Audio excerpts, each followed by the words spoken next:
Good afternoon. I'm Sheriff T.K. Waters. I'm thrilled to stand here with our partners to celebrate the safe recovery of Mr. Nonnard.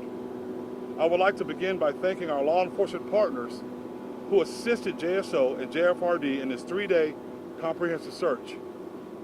Those partners include St. Johns County Sheriff's Office, Clay County Sheriff's Office, and the Nassau County Sheriff's Office. Mr. Nonnard's safe recovery is a testament to the exceptional collaborative program created by JSO and JFRD.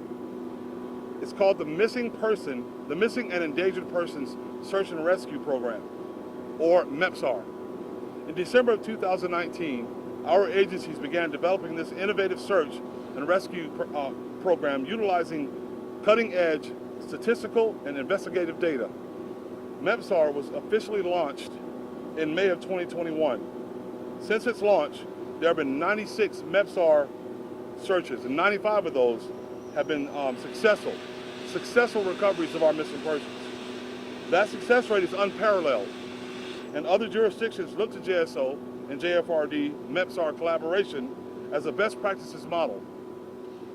Our investigators travel around the country educating other law enforcement agencies about how to replicate the MEPSAR model. I want to recognize the men and women who worked tirelessly during this 3-day search, and you'll see them all behind me. JSO was notified that Mr. Nonnard was missing this past Tuesday at approximately 6:30 p.m. He was found healthy and unharmed in a dense swamp area at approximately 4 p.m. yesterday afternoon. Each day of the search, there were between 110 and 125 search and rescue personnel looking for Mr. Nonnard. Over the course of this MEPSAR search, over 5,721 acres were comprehensively searched by personnel. Our collaborative team utilized all our available investigative and technological resources to successfully locate Mr. Nonnard.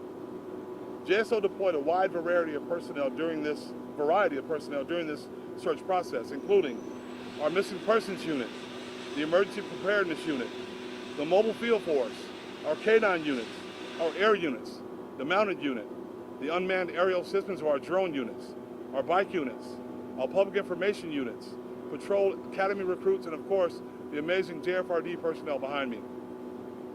Our agency is proud to be a part of the MEPSAR partnership. We are proud to be setting the national standard for missing person searches and recoveries. Again, thank you to JFRD and our other law enforcement partners. Thank you to the men and women who worked so hard to reunite Mr. Nonnard with his family.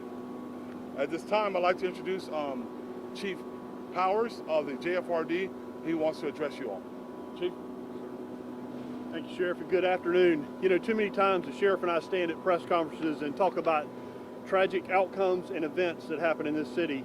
But you know, today is the time to talk about a positive outcome, an outcome that allowed a family to be reunited with a loved one.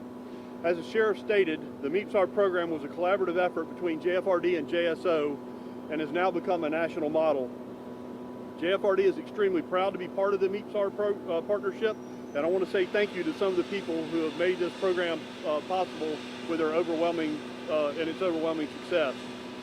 Our Mayor Lenny Curry, he has consistently made public safety his #1 priority, and without his budgets that provide JSO and JFRD all the necessary tools, equipment, and personnel resources, today would not be possible.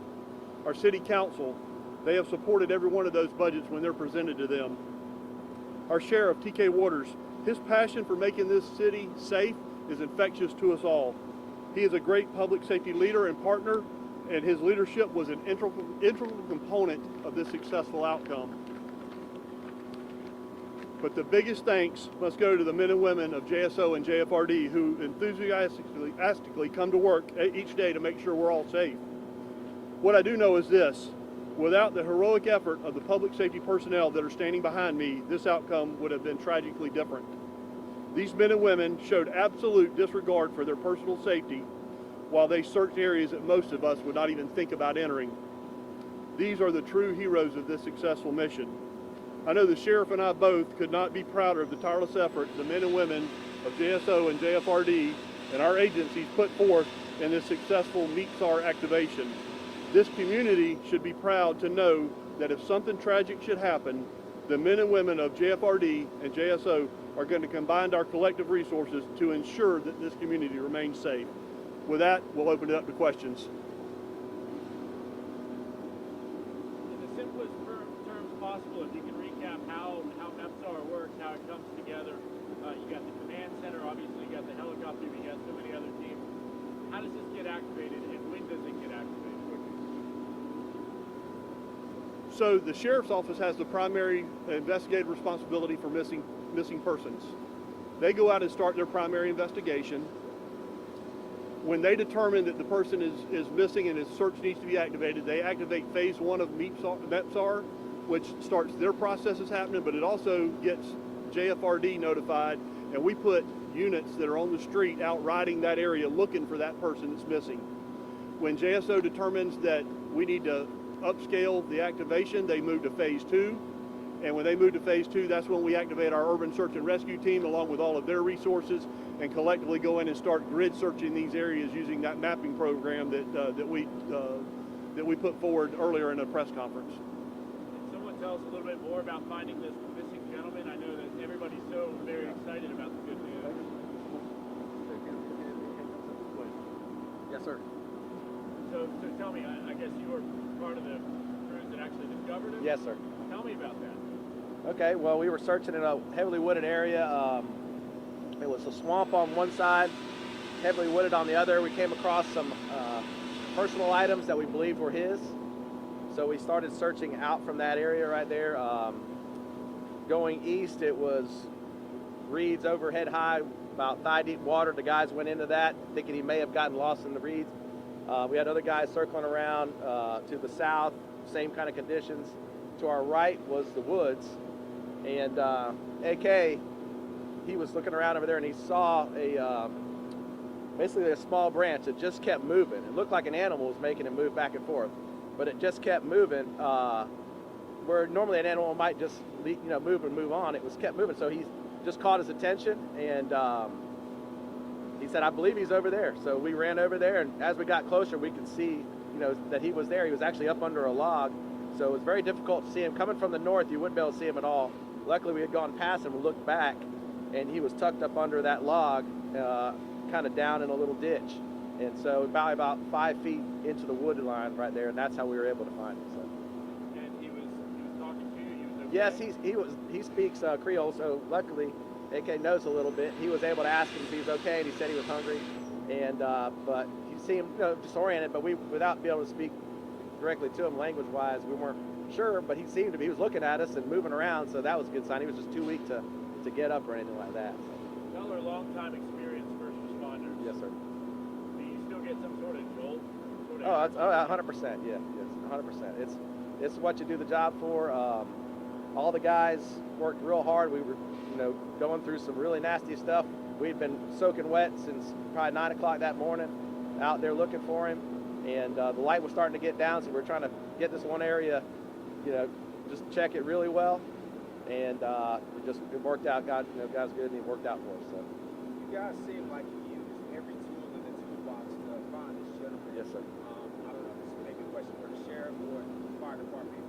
At what time do you guys figure that it's too much or it's too little to use when it comes to finding a missing person? Well, we kind of just, it ramps up as we get more information. But we're going to use every tool we got because it's so important that we find them before something bad happens, especially with the weather and stuff like that. So that's my best answer on that, is we use the information we get to determine where we're going to put the most resources. And that's what happened with this situation. We had just guys they do a lot of analytics to try to figure out where people in his condition might be. And they said, this is a high probability area, let's check it. And it would be very easy to miss him, to be honest with you. The way he was covered up by debris, it was very easy to miss him, but he's a sharp-eyed fellow, and he's seen him. So. And that was kind of my next question. I mean, weather is kind of looming where we're getting colder weather in the next couple of days. How important was it for you guys to find him yesterday before? I would say life and death, to be honest with you, because he would have got rained on last night, 3 days without. He's a strong man. I'll say this: he's a very strong man to survive as long as he did. whether or not he would have made it, I can't say. I can't speak to that, but I'm glad that wasn't an option. You know, we got him out, so I'm happy about that. What did y'all tell him when you found him? We said, we got you. We're going to get you out of here. You're going to be okay. I don't know if he understood what we told him, you know, but he knows enough to tell him, hey, you okay? What, you know, but we were saying that to him, whether or not he understood or not. But we make sure that he realized that you're going to be okay. We got you. We're going to get you out of here. And talk about maybe the community's input that you guys have had in the past 3 days. The community help. Oh yeah, it was nice. And after we loaded him up and we were leaving, a bunch of people from the neighborhood came out and were waving at us and everything. That's always a wonderful thing. And yeah, it's just a great feeling all the way around. Everybody's super excited, and you know, it's why we do it. You know, so that's the best I can say. For everybody at home that's watching, give us your names. My name's Colin Aguilar. This is go ahead. Akil Buchanan, AK. Yeah, it's AK. So, and like I said, our guys. I just was standing by the items we found. The guys back here were searching all that area around it. You know, so it just happened to be the AK that found him. But those guys were still out there when we found them, we're still out there in thigh-deep water searching through those reeds. It's just, who found them is just how it worked out. But, you know, the effort on everybody's part was 100%. No doubt. Let me say something real quick. I can tell you, you asked a question about how do you feel. I mean, when the information gets to us, you know how Tiger Woods, when he does that, you get excited. You get excited because you know that the hard work is paid off after 3 days. Now, usually in Florida it's really hot, so a lot of the determinations on how soon we ramp things up depends on the weather, the age of the victim, how long they've been missing, how long they've walked off, what they were wearing when they left. So all that stuff plays a part. And when we go a couple of hours in a situation like that, we're ramping it up because we know that time is of the essence. And it's a miracle, and it's the hard work of these men and women behind me that make all that possible. It's amazing, and I'm extremely happy. I know Chief Powers is also. Describe where he's found, Sheriff, and like what's the closest intersection if we were to try to pinpoint it? Do you remember, what's the closest intersection? Oh, Connie Jean Road, out in that area. And how far was that from his home? We'll get that information. Yeah, we'll get it for you. We carried him a pretty good way to get him out. Yeah. So it's an amazing thing. It's an amazing thing. Thank you all very much.